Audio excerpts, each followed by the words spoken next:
good morning, or morrow, or day, whatever time of the week you are in.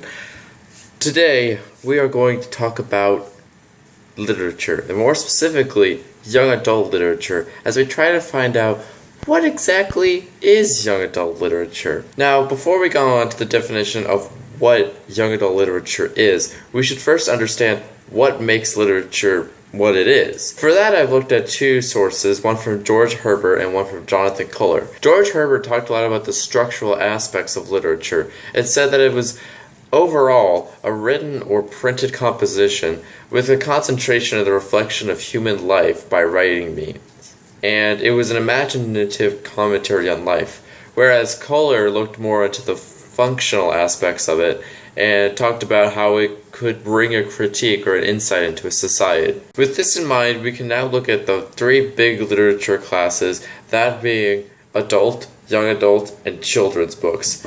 And there's a fourth class that, while not as well known, is technically its own class according to some sources, and that is called the middle grade literature. Now, the first thing we're going to talk about is children's books, and according to Heather Worthington, children's books hold a concentration in happier times, a concentration in nature. They're innocent and unspoiled of sexuality or more adult themes like that.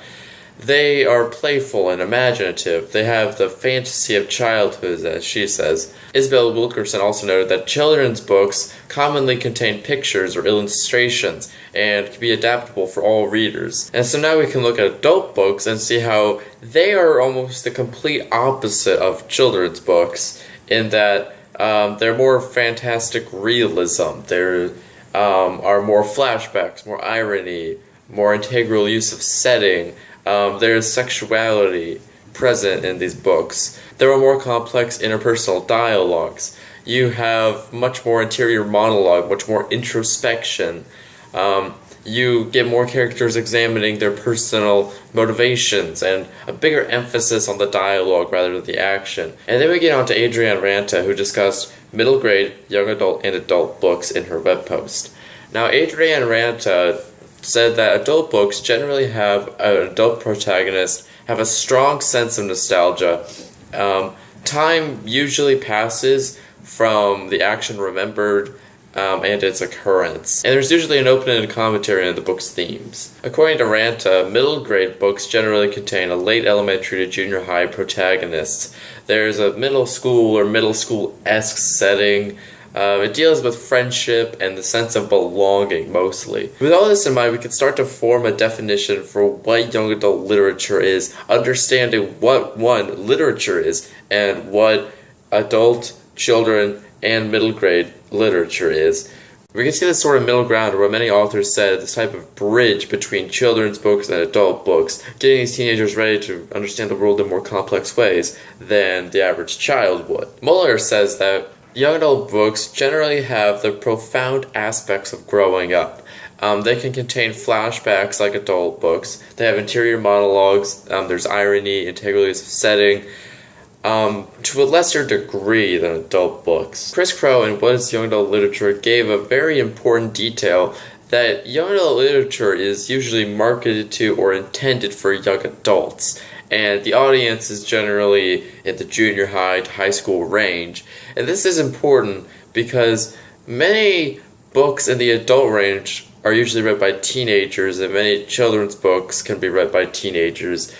But you don't generally see a lot of social acceptability for adults to be reading young adult literature books or for children to be reading young adult literature books. It's generally socially acceptable for that audience because it's intended for that audience to sort of grow up and understand the world is more complex than in the children's books I've been reading. In Crow's defending young adult literature, he says that young adult books give value to the teenage experience and humanizes the adolescent. Ranta goes on to explain that YA Lit generally has high school age protagonists and that it's happening in the now as opposed to many adult books that can usually happen in the far future or have this strong sense of nostalgia. Whereas in YA Lit, the protagonist deals with a lot of firsts, so there's not a lot of nostalgia because they're just learning things, they're just having things happen to them, such as a first kiss, a first boyfriend, their first driving lesson. And the adult characters in YA Lit are generally secondary or non-existent. And with YA Lit, most of the time there is a closed-ended commentary on the book's themes, which is in direct opposition to adult literature where there's more open-endedness, there's more uncertainty, whereas YA Lit generally gives you a certain feel. Even if the ending is rather sad, you generally know, okay, this is why it's sad, whereas in an adult book, you might have a sad ending, but you don't know why it's sad. And the same is true for happy endings, or fearful endings, or any type of ending. So with that, we have defined literature, defined what adult literature, children's literature, and middle grade literature is, and then using that and using our professional sources, we have combined a sort of young adult literature definition that should help us in learning about and understanding this class of literature. See y'all later.